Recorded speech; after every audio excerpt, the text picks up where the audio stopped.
In the past year, the pandemic has made a lot of us rethink our priorities, or maybe even do a 180 in terms of what we do to make a living. Well, one man took three of his passions and blended them all together into a winning combination. It's what makes his story so positively Georgia. Here's CBS 46's Gravir Densa.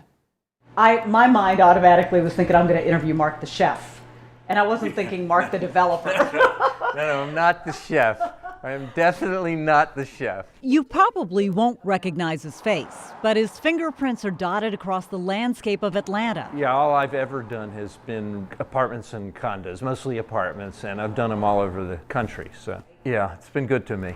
A career building homes allowed Marc to see something else, the plight of those without a home. It was always a weak spot, the giving back. He's part of several organizations to help the homeless get back on their feet. We put the giant island in. A year ago, he had no idea he would combine that passion and his love of cooking. Read 10 recipes and make my own dish up. Into a winning recipe. Saturday, guys play golf, I cook. Weekends used to mean dinner parties. The pandemic brought that to a stop in 2020. March the 13th, I remember that date clearly because we kind of stopped.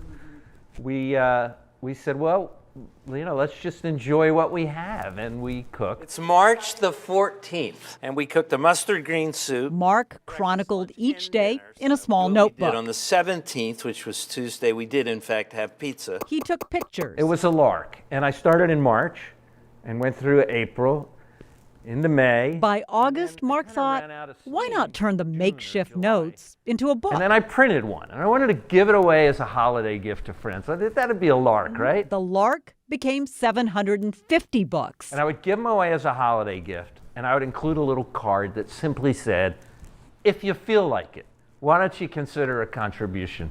We wouldn't have been able to write this book if it were not for what we have. We sold all the books in the first 3 days. And raised $50,000 for the Gateway Center, a place that provides services to help the homeless. Because the homeless don't need any more jackets. Every church in town brings them jackets. Well, that's not exactly, they need that, but they also need, education and intervention. Now, while he savors this success, he's mixing together the ingredients for what's next. But what's really been fun is turning it into something that's done good in the community. For Positively Georgia, I'm Gravir Densa. And you can learn more about Marc's efforts to raise awareness about homelessness and get a copy of his book at www.morrowfoundation.org. We've also put that link along with the story on our website at CBS46.com, also on our Facebook page.